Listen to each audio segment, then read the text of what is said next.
Os antigos acreditavam que os humanos já tiveram 4 braços, 4 pernas e uma única cabeça com 2 faces. Éramos felizes. Completos.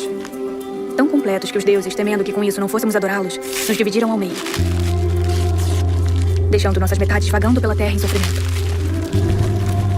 Para sempre desejando. Desejando.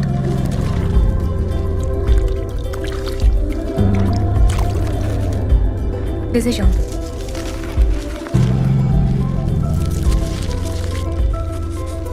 A outra metade da alma.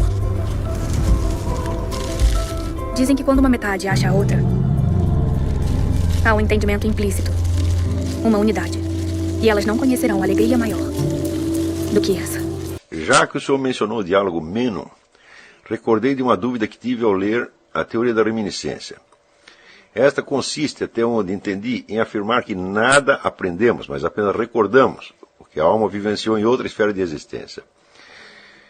Se o homem nada aprende, como Platão pode conhecer a reminiscência? É uma boa pergunta.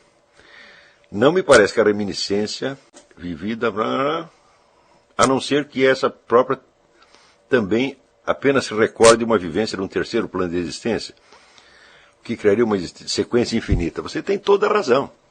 Só que é o seguinte, a ideia da reminiscência em Platão não é uma doutrina, é uma figura de linguagem, é um símbolo poético. A leitura de Platão tem este problema. Platão não é um filósofo que expressa as coisas em linguagem técnica, como fazia Aristóteles. Platão é um poeta, ele está explicando tudo em termos de símbolo. Quer dizer que, bom, claro que dizem que havia outro aspecto do ensino de Platão, que era um ensino mais técnico dado apenas aos alunos mais avançados. Existe mesmo, isso aí o Giovanni Reale provou que isso existia, tá certo?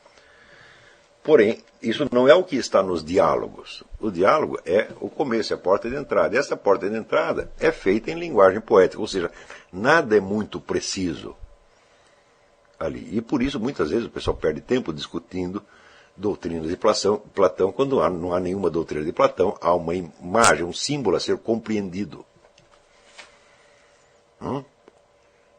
E disse, olha, o seu conhecimento vem de uma vida anterior. Fala, bom, e nesta vida anterior vinha de onde? Vinha de outra vida anterior, e assim por diante. Falei, epa, né? Mas não é uma coisa séria. Então, não é uma coisa séria mesmo, quer dizer, Platão está usando uma figura de linguagem. E ele usa a figura de linguagem o tempo todo. Né? Quando ele diz, por exemplo, que ele explica o amor, dizendo, olha, antigamente havia seres, né? Eles tinham 4 pernas, 4 braços, 2 cabeças, etc. Eles foram cortados no meio e uma parte fica sentindo, né, procurando a outra. Mas claro que é uma figura de linguagem, porque seria um negócio monstruoso, os bichos de 2 cabeças foram cortados no meio, pô, ainda bem que cortou, estava feio demais. Né? Então, você deve ler o Platão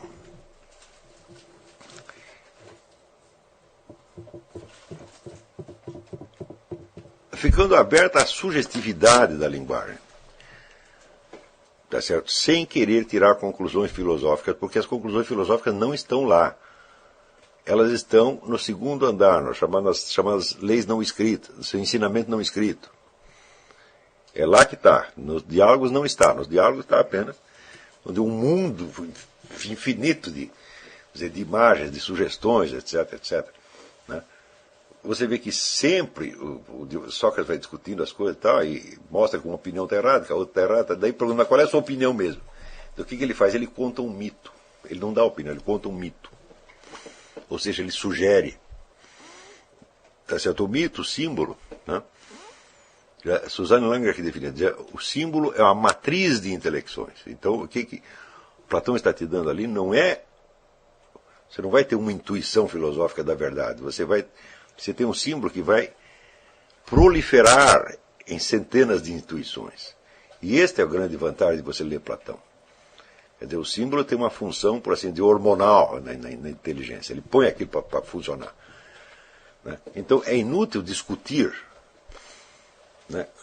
Claro que os paradoxos que aparecem, como esse que você muitíssimo bem assinalou, tá certo? Eles são paradoxos mesmo, e você tem que perceber que são. Você tem que montar a equação e perceber a contradição. Tá certo? Mas ela está montada de tal maneira abrir a sua inteligência para outras percepções.